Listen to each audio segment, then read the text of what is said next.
Okay, we're good to go, Yanni says. Right. Well, good afternoon, everyone. This is Susan McPherson. This is Hi. I know many of you in the audience, and I'm actually thrilled to be here today at GreenBiz 2021. I'm even more excited about the panel you're going to be engaging with. And for anyone who has ever attended a panel of mine, whether at GreenBiz or elsewhere, knows my main goal is to keep it energetic, keep it fun, and ensure that each one of you engages with the speakers. So without further ado, our topic today is going to be linking sustainability and philanthropy. And before I give you an overview of the session, I first want to just let you know who you're going to be hearing from, because you're fortunate enough to get to hear from three extraordinary sustainability and philanthropic leaders, and they are Jeanette Ferran Astorga, who is the Vice President, Head of Sustainability at Zoetis; Cecily Joseph, who currently is an Advisor Initiative for Equity and Social Justice at the Presidio Graduate School; and Kimberly Paxton Hagner, who is the co-owner of QuickLock and a wonderful sponsor this year. So thank you for helping bring this virtual event to life, which we know is never an easy task. And of course, a deep bow to Joel and Heather and the crew at GreenBiz for, boy, oh boy, just keeping it together and bringing us all this wonderful event today. So I'm going to give a quick overview, and then I'm going to turn it over to Q&A with the panel. And then we are going to be asking you to participate. And I have a habit of calling on people when they don't raise their hand. So you also, if you notice in the platform we're using to the right, there is a chat area. You are more than welcome to populate your questions there. I must admit, I am technologically a moron today, so I can't promise I'm going to see all your questions, but I'm going to do my best. And this is honestly one of the hottest topics, I think personally, that's happening at the actual conference. So sustainability leaders, which are in high demand today, which is a good thing, are tasked with making positive impacts, both environmentally and socially, and to a certain extent within their companies as well as in the broader universe that we all live in. And speaking of that world, we are living at a time where the expectation that companies give back to society is a given. The question or the challenge is there are so many issues that need support, from the pandemic and human health to social justice, equity, and let's not forget climate change. So the question I have that we're going to be unpacking is, how can a company align its giving strategy with its company values and business impact? And how can the business ensure it's maximizing its impact and creating meaningful ongoing relationships with the organizations it either has supported or will be supporting in the future?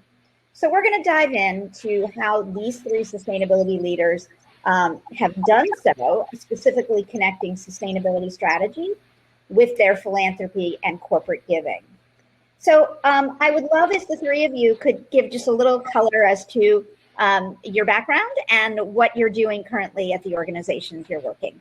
But let's keep it quick so we can move on to the questions. Do what order? Well, I'll start since I spoke. Okay. So I've had about 30 years, which sounds like a really long time, in the technology sector and corporate tech. And I've been doing corporate responsibility for the majority of that time, 20 plus years. And I've been, the last year, I've been working with Presidio Graduate School and helping them build out an initiative around equity and social justice. And it's really that idea of the intersection of where sustainability and equity meet. So that's what I've been up to. Kimberly. I'm the newbie on the panel as far as this work is concerned, in a way. I'm a third-generation family business owner. Our business is QuickLock. So while our family has been, involved in philanthropy the whole time, the typical giving has been in the community. So my two sisters and I are a part of the ownership of this generation, and we have been diving into weaving philanthropy into business strategy and finding a way to bring our family giving up to the next level so that we can have greater impact. We're a global company. We have 6 plants in 4 countries and customers all around the world. So we have impact, and we want to make sure that we are great corporate citizens, and making sure that we're taking that family business, caring for our communities as widely as we can, and making sure that we're doing it in a way that maximizes our dollars spent, as well as the good what we can do. Excellent. Well, welcome. And I'm thrilled that you are now part of this world. It's a good world to be part of, quite frankly. And Jeanette. Hi, Susan. Thanks for hosting us today. And we love when folks come and join us in the sustainability space. You know, I've had the pleasure of being part of this work for several years now. A good portion of my career was really centered around building and driving impact for sustainability and philanthropy and diversity and equity initiatives. But most recently, I joined Zoetis as the company's first head of sustainability. And I'm leading the strategy across the company's global portfolio of medicines and vaccinations that support pets and livestock. We're actually the world's largest producer of medicines and for pets, for veterinarians and people who care for animals that support pets and livestock. And as the company's first head of sustainability, I'm responsible for leading and coordinating our progress towards our long-range targets and advising the company on our ESG strategy. So really excited to be here. Amazing, thank you. And again, just to make sure everybody heard, there was a little bit of choppy. The company is Zoetis, Zoetis. And this year we have seen, in addition to all the craziness, an upswell of puppies and kittens going to families' homes. So Zoetis has definitely seen an uptick in business, but I think hopefully that means an uptick in love that people have in their homes. Just quickly, I didn't even introduce myself. I'm Susan McPherson. I'm the founder and CEO of McPherson Strategies, 8-year-old social impact communications consulting firm. So I'm going to dive into some questions, and then please, audience members, feel free to pipe in and get involved. It's much more exciting when it's not just 4 talking heads, especially in I was going to say a Zoom room, but we are in a hopping, I want to call it hopping John, but that's Black Eyed Peas. Let's start with Cecily, who has just, a tremendous legacy career in this space. Are there issues related to sustainability that you have seen garner more, significant interest from the business community lately? And lately can mean whatever you want it to mean. And how have you seen that translating into corporate giving? Yes, so I would say that there are probably 3 big issues that I see have really come to the surface. One is very much around racial equity. So over the past year, especially, as we all know, no surprise to anybody. And while I think for companies it encompasses talent and workforce development that are internal to the company, which is really an important focus, but it's so much broader than that. And systemic and institutional racism, policies, education, supporting investing in the infrastructure is really what companies are starting to focus on. And it's really refreshing to see that. Also climate change, right? So we know that, but I think it's been elevated now to the boardroom more than ever before. I mean, I've seen so around ESG in the boardroom, and that's mainly being led by climate change. And I cannot imagine that there's any board of directors in 2021 from any, especially public company, that's not only discussing climate change, but actually developing their plan and how they're going to address it. Yeah. And the third big issue that I've seen is really around health and wellness, and that, employees are expecting their employers to be much more focused on their overall well-being. So I'd say those are the 3 big ones. And I don't know if you want me to kind of go into how it translates into corporate giving. Well, I think actually that might be a good, if we can ask Jeanette her thoughts on how it translates into corporate giving, given that she's doing that right now, might be a good next step. Sure. Yeah, and I appreciate, Cecily, the recognition that the S in ESG has really escalated in significance this year, and what we're seeing at Zoetis as the leader in animal health is, strategic philanthropy has a very critical place in our corporate sustainability strategy. And I would say it really started from the top. I've only been with the organization for about 4 months, but I would say sustainability, has long been a priority even before I walked through the door. And in her first month of appointment, our CEO, Kristen, really made sustainability a core strategic and it included strategic philanthropy. We also recently completed a materiality assessment where we engaged our stakeholders in understanding the sustainability topics that are relevant to a variety of different stakeholders, from our investors to our customers, and philanthropy really is a table. So, through our new sustainability commitments, our board and our leadership have aligned on defining targets for how we want to advance certain support for our communities in need, as well as for our customers. And, it's really about supporting underserved populations and helping to also further advance access and the diversity of the veterinary profession.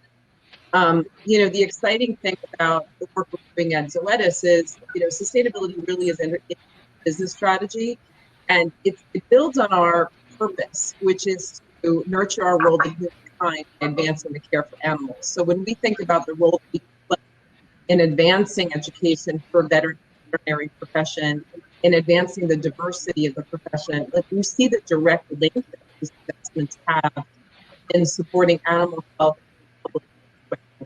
I think we've seen a lot of examples of these direct connections here. From a different perspective, Kimberly, you have come out, you've been working for a company that's a family-owned business, right? So this has been in your kind of, for lack of better terms, your bloodstream for many, many years. So maybe give us an idea of how your company's commitments to, your stakeholders, your customers, your board, et cetera, inform your approach to sustainability. I think it's a completely different, let's say, platform to a certain extent from where Zoetis is coming from. Well, definitely. I mean, I think family businesses sometimes have a hard time thinking of sustainability in a way as outside of what they normally do as business, because families are often so focused on their community, their impact, the goodwill that's going back and forth, as well as the long-term goals of their family to keep this from generation to generation to generation. So sustainability almost becomes an invisible piece, and we're learning to bring it to the forefront and make it a named part of our strategy in a way. We are, for some people who don't know QuickLock, this is who QuickLock is. So we're in kind of the country's DNA, and people know us but don't know that they know us. And we have impact in this small little tiny piece of plastic that's out there. We want to make sure that it is sustainable as possible, that the systems that are there in place to support it are sustainable. But also, it's also about employee experience, as we all know, the ability to give them a sustainable lifestyle, a lifestyle that fills them up as a human being, helps them do their best at work, support their communities, their families, and beyond, and be good stewards. So when we wove into our business strategy support for our employees, we also knew we needed to put sustainability there, as well as our philanthropy work, and make sure that that was core pieces of our strategy at every level, so that our values are reflected in everything we choose to do. And it's part of the way that we weigh each project that we get into. Thank you very much. Cecily, we know 2020 appended anything we ever kind of just assumed in terms of just business and giving and everything from soup to nuts. I'd love to find out, in your view, some specific ways it has affected sustainability and philanthropy. Yeah, I think it's kind of along the lines a little bit of what we were just talking about. I think that what's happening with philanthropy that I see is that it's being used a lot more strategically than it probably ever has been in the past. So, if you go back to some of those issue areas that I initially raised, I think what you're seeing is that companies are using philanthropy to support the issue areas in different ways. And so, for example, in 2020, came out of these huge commitments to racial equity and to address those issues. And so what you're seeing is that companies are leveraging their philanthropy to do a lot of that work. So to be very specific, you look at companies like Apple and Intel, they have dedicated initiatives which are philanthropy based, which are focused on racial equity and justice. Intel has created a whole social equity program to focus on those very issues. And if you think about it, they're really being fueled by philanthropy dollars. So that's definitely something that's a shift in that I think 2020 brought us. There's an increased expectation, I think, on behalf of all stakeholders that companies really are going to deliver. CE companies made these huge commitments, right? Billions of dollars were pledged. And I think people really expect that companies and their leaders deliver. Yeah. It's not the talk, it's the walk, right? And definitely, yeah. We are in a place, and it's in writing, right? It's in press releases, Susan. It's more than just ideas, or even the sustainability and foundation person saying these are the commitments we're going to make. It's the CEO getting up, and talking loudly that these are commitments, and people are expecting long-term investment in a lot of this. And philanthropy, I think, is in many ways leading the way. Yes, and in conjunction with sustainability, and that leads me back to Jeanette, because she straddles both, and there are a number of people in quote unquote this space that do, and we're lucky to have one of the maybe 30 in the Fortune 500 that do.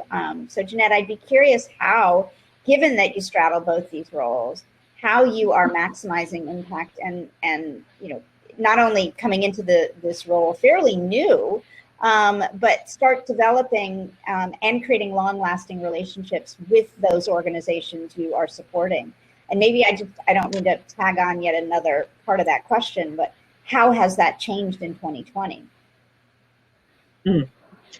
Yeah, well, so I'll start with the difficult one, which is what did we do in 2020? It's a great question. I really believe that the actions we took at Zoetis, driven by our CEO, were really centered around being nimble and being flexible and empowering our local sites to drive the impact that they knew needed to happen, close to their home. So at Zoetis, we have 27 sites across the globe that are driving manufacturing and distribution, and it was a real.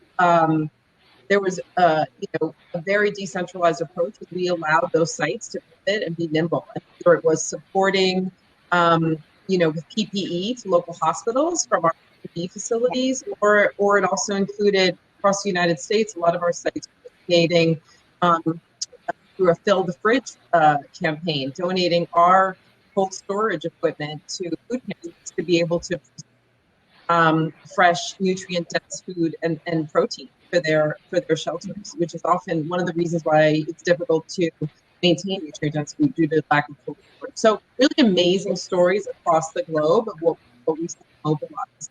But no, I think to your point about meaningful partnerships, it's something that's taken very seriously at Zoetis, and there are long-time partnerships that have been in place. And we really look at how to build authentic and very thoughtful relationships with nonprofit partners. And I think we do that in 3 ways.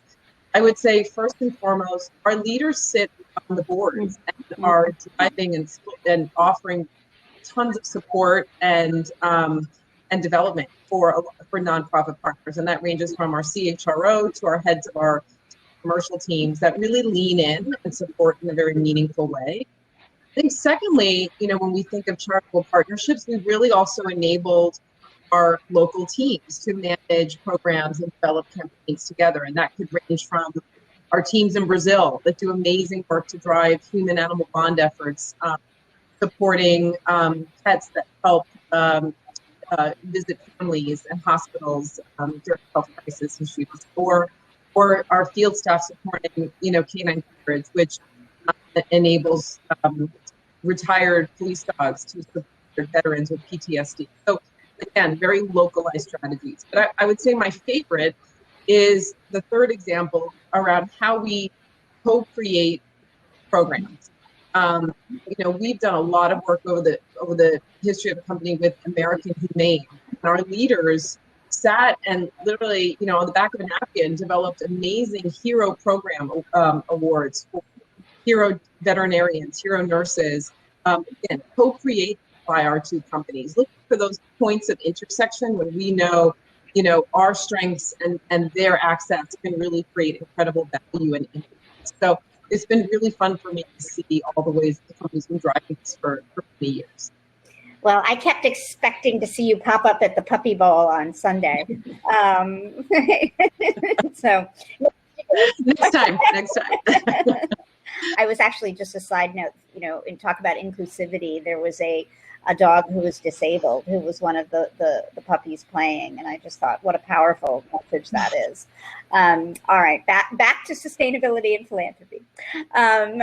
We talk about puppies all day. Oh, right? My God, of course. Kimberly, maybe you also can step in and give us your thoughts on that question.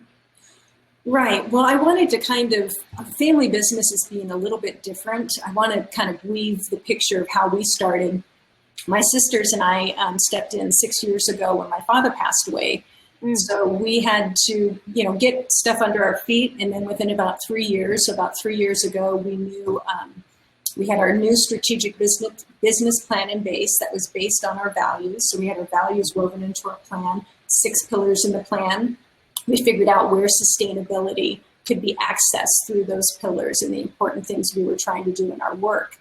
And then we also layered in our philanthropy strategy.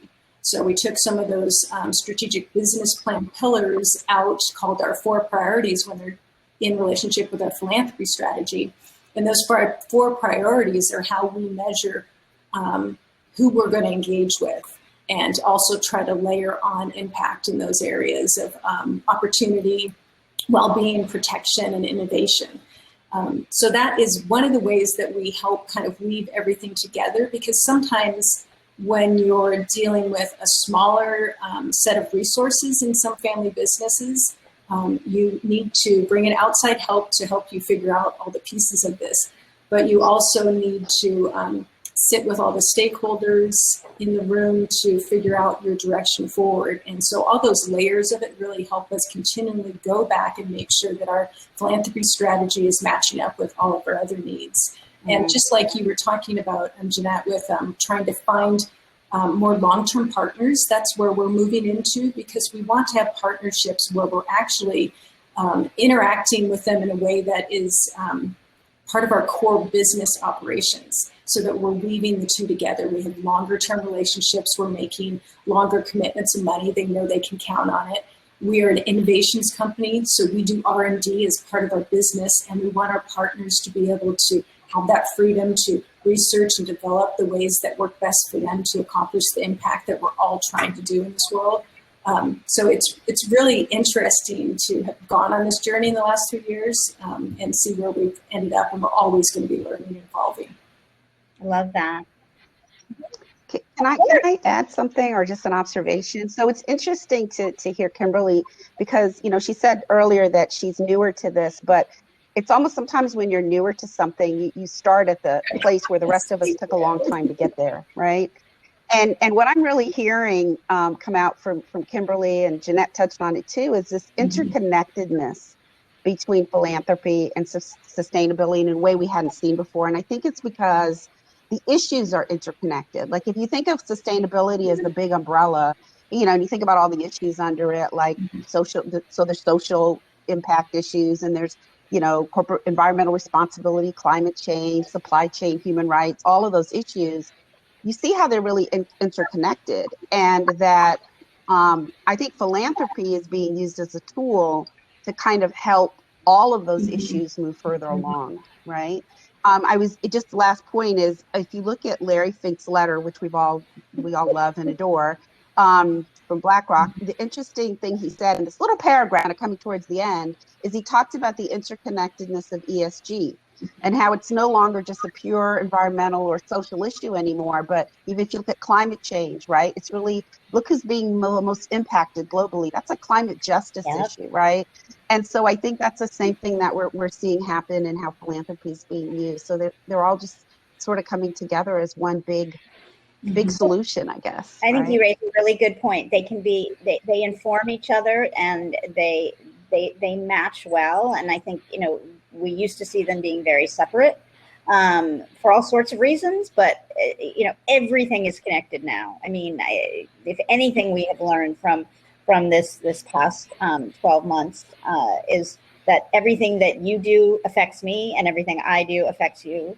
And there's good in that, but there's also a whole lot of what needs help. And I think it's also interesting how Larry Fink's letters throughout the years have also underscored purpose, right? And the importance of really driving, understanding, articulating, and driving impact with your corporate purpose. And I would say, philanthropy is where you can start. It's really one of the most visible and I would say actionable ways, to get out of the gate for a new company in terms of alignment with purpose. Totally. And, I will say, Jeanette, not to call you out, but, you came in, right, fairly, new after a long history in the apparel world working in sustainability, and you come into an animal pharmaceutical company. Do you have advice, given, coming from a different industry, then moving, on how you, I don't even want to say won over, because you came into a company that already was extraordinarily giving. But, how did you make the case that, corporate philanthropy it needs to be part of the deep leadership of the company? So, I think it starts with, again, this holistic view of what is included in your sustainability strategy. And I've always believed that strategic giving has to be one of your core pillars. And that's exactly how it's structured at Zoetis. Care and collaborate, our support for communities, is the pivotal component of our long-range plan. We've defined many targets and metrics to hold ourselves accountable to drive impact. So, I think it is a recognition that this is what our colleagues care about. Like, back to the S, back to the social piece, keeping your colleagues engaged is essential. And, when we listen to the things that we knew our colleagues were guiding us toward, it was really centered around how we could mobilize and change together with them. So it was always, key to our approach in terms of how we're driving effective Zoetis. And I also want to reflect on how the way we've designed the sustainability strategy is a reflection on our core values. You have to go back to those core beliefs, those core principles that are your compass for how you operate. And at Zoetis, one of our core beliefs is that our colleagues make the difference. And so we knew we needed to find a way within our strategy to directly find a pathway for our colleagues to getting support. Thank you. So we're starting to get some questions from the audience, and to keep it interactive, I'm going to go off the script and take some questions, and then we can dive back and continue to discuss amongst each other. And I'm not going to direct these questions at any, so just whoever raises their hand first, we'll pretend it's a game show. Oscar Jaramillo, and I hope I'm pronouncing your name, wrote in, how to drive corporate-wide social community engagement when the company's functions are spread across 40 different states, and some are wired and non-wired, exempt, non-exempt. Okay, Kimberly, I see that. I'll take that one. I'll take that one. And I think the example at Zoetis is a good one, because again, 27 sites across the globe. I would say that one opportunity, Oscar, is corporate directive but local activation, right? So as an organization, you should know what key themes you want to support, and at Zoetis, that's centered around veterinary education, support for the underserved, support for animals and the people who care for them during disaster relief examples. So when you define those key themes that are aligned with your purpose and your strategy, allow those local teams to then run with them and find those opportunities that align with corporate narrative with your corporate priorities. You want their engagement at a local level. And I would say make your program as open as you can. You know, if you can have a volunteering program, if you can have a matching gifts program, you know, make it an open and in alignment with the ways your colleagues want to support those causes locally so that they can really maximize their participation. Yeah, I would add that I think formalizing community relations teams at sites is very helpful. Because I think there is a little bit of accountability then for actually following through and, you know, making these events real. And then I'm a strong believer in virtual volunteering events, especially now, but even before. I mean, I just think they're a way to bring people together from different sites in ways that you can't normally. So it's really good for team building. And I think it's really good. You know, also, it's good for individuals to volunteer on their own too. Mhm. You know, so I think pro bono volunteering or giving employees opportunities.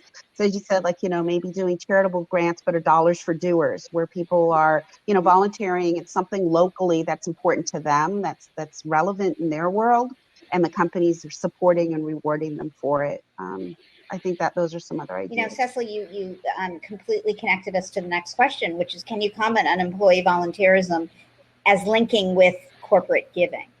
Which, it's funny, I am often asked, you know, by nonprofits, how to, you know, secure funds from corporates. And I often say, you know, it's really imperative to find ways for the employees to get engaged, for a company to write a check. You know, and these are the times we're living in. But anyone want to take that? I'll jump in. We kind of have a mix of engagement opportunities, and one of our key business strategy pillars is engaged employees. So that fits right in with what we do as a business anyways. So we have employees get paid days off to volunteer. It is, you know, they have to bring it in. There are some guardrails in place so that you can help guide that work as well as the process works for everybody at the business. We also have discretionary funds as part of our philanthropy program that are each used by each facility to do giving within their communities, again, with a few guardrails in place.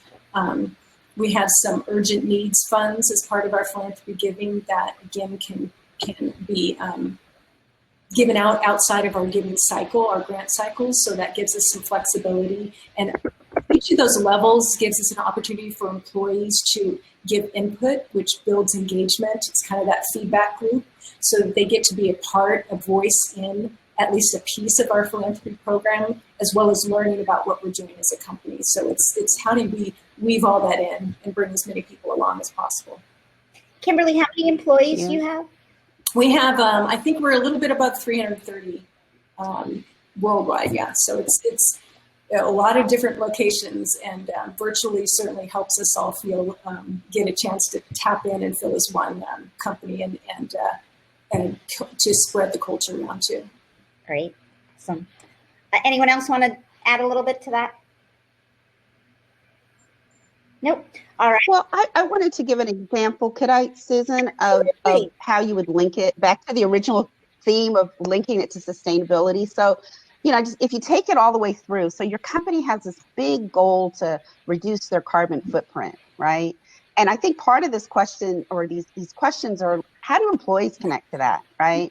So maybe it's something as simple as, you know, you start a tree planting campaign, right? And so at your different sites, or even individuals are encouraged to participate with local nonprofits. And maybe there's some donation aspect that goes to that local nonprofit. From bigger scale, the company's also making a large philanthropic grant to, say, an organization like the Rainforest Alliance, right?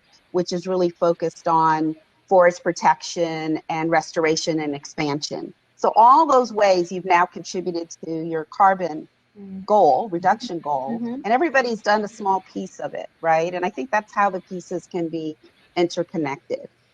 And Cecily, you bring up a really good point, is continuing to come back and re-engage with all of the people doing the work and remind them that we all have a piece in the process. You know, sustainability, to remind employees to bring up an idea. If you can see a way that we can be more efficient somewhere, we can reduce waste. It can be small, but if we're doing that in all of our locations, the little bits add up. And it also helps foster that flow of ideas and bringing sustainability to the front of everybody's brain when they're looking at something. Yeah. Well, and they all have, I mean, they have I hate to use this terminology, but they have skin in the game to keep the company growing and let's just use it, sustainable. Right. So this is an interesting question from Misha Majumder. Again, apologies if I'm not getting the names correctly. And I just wish we were all in the same room. But have you seen or heard of any pushback linking sustainability and philanthropy with racial equity and justice in mind, aka a desire to be neutral through philanthropic efforts? I don't know if we want to call anyone out here, but yeah. Well, I can just start the conversation and say that I haven't seen anything specifically around that issue area. What I have seen historically around philanthropy is that philanthropy likes to stay in this zone sometimes that they call altruistic. That's not as connected to the business, right? And so if now a lot of businesses are coming forward and saying, you know, a big focus of ours is going to be racial equity, I could envision instances where philanthropy is like, yeah, but you know, we tend to give to these things. It's really got nothing because we're altruistic. And so I could see that, but I'm not aware of any, you know, strong move by philanthropy to move away from this particular issue more than any others, to be honest with you. That's just my experience. Yep. No, and a good experience. Thank you very, very much for raising that. And I think just the side note, Cecily had a extraordinary career at Symantec, heading sustainability and corporate responsibility. So a lot of experience to pull from. Another question. I am interested, from Paul Campbell.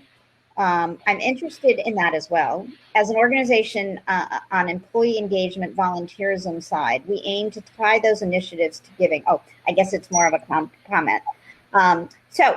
Another question. Can you expand a little on how this community teams on site would work? And I don't know. Do you want me to address it? Because I brought it up. So yeah, community volunteer organizations usually have a team lead. They're actually they're a group that people can join. So they lead efforts at the site. They're tapped into the central headquarters through regular, you have like ongoing meetings. You sort of have a code of governance document, which governs how these teams operate. Think about, many of us are familiar with employee resource groups on the diversity side. So think of employee resource groups, but for volunteering and community relations, right? And that's how they function in places I've worked. Well, and we've seen, Deloitte and PwC and various studies come out and show constantly that employees that are volunteering are more efficient, more productive, more likely to stay. Mm-hmm. So yes, even during the pandemic, it has been an effective way to make not only people feel valued, but also feel the dopamine you get when you give back, when you do good. Emily Swift raised a wonderful example at Allstate. They have a program called Bring Out the Good Month, where thousands of employees engaging over 4 different countries. It's truly amazing. Emily, if there's a link you can share perhaps to where folks can learn more about that program, that would be certainly helpful. So we have about 7 minutes left. I would love if more folks sent in some questions, but in the meantime, I want to go back and maybe ask our 3 panelists, looking forward. We know there are good times ahead. Vaccines are coming, and we've learned so much through this pandemic.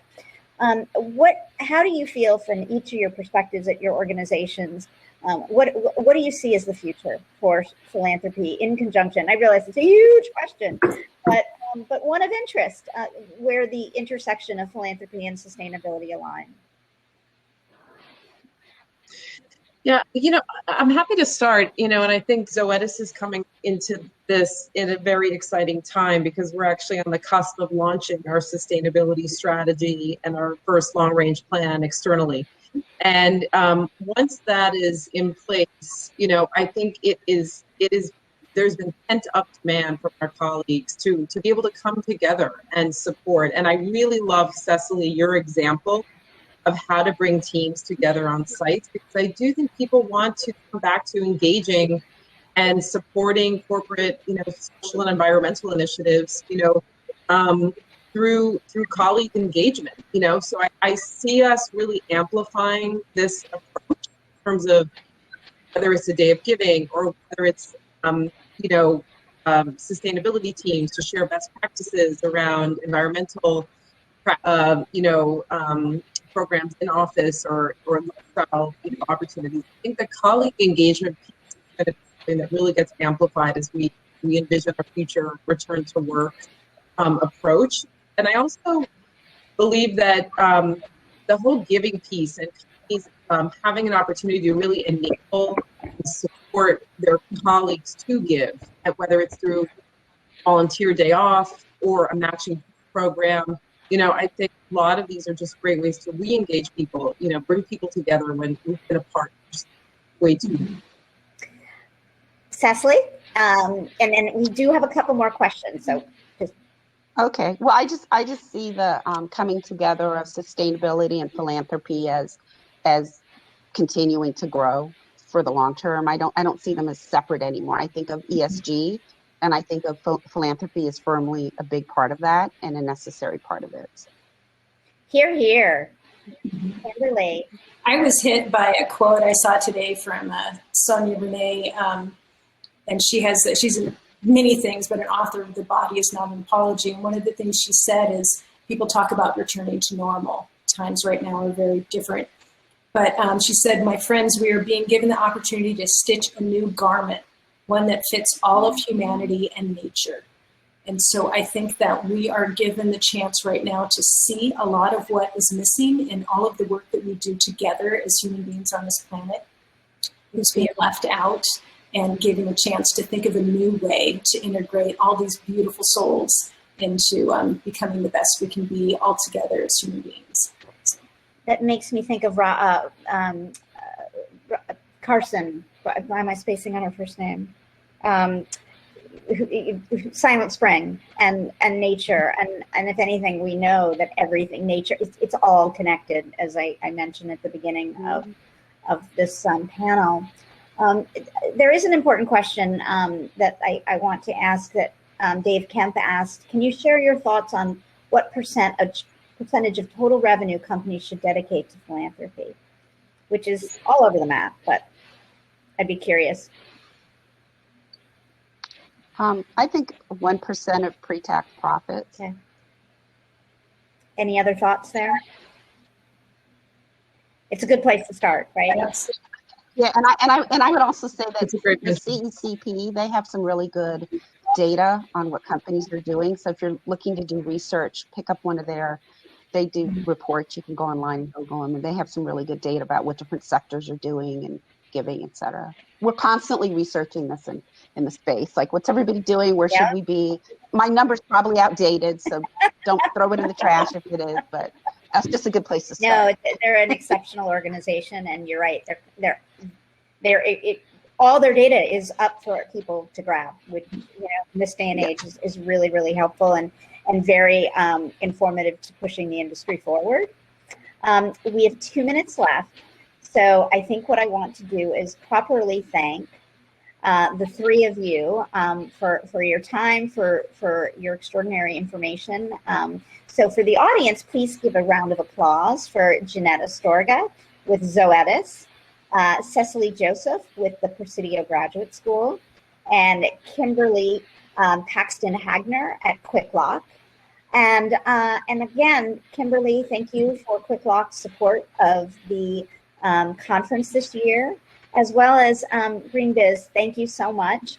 I might have been a little dubious about the platform at first, but I am now a lover of Hopin, not Hoppin' John. And to the audience who joined us today, and thank you for your extraordinary questions. Sometimes you do these panels and no one asks any questions. Ladies, can you tell everyone your social handles so people can connect with you? Sure. So you can connect with me on Twitter, Cecily Joseph CR. Great. Jay Ferran at LinkedIn, Twitter. Great plan. See you there. Okay. And I'm on LinkedIn, and I also, my profile, I think people can go into, can give you a glimpse of our CSR report to find out some more of what's going on. Wonderful. Thank you all, ladies. I hope you have a wonderful day. And thanks again to Green Biz. Bye. Thank you. Thank you. Take care. Bye-bye. Thanks. Thanks, Susan.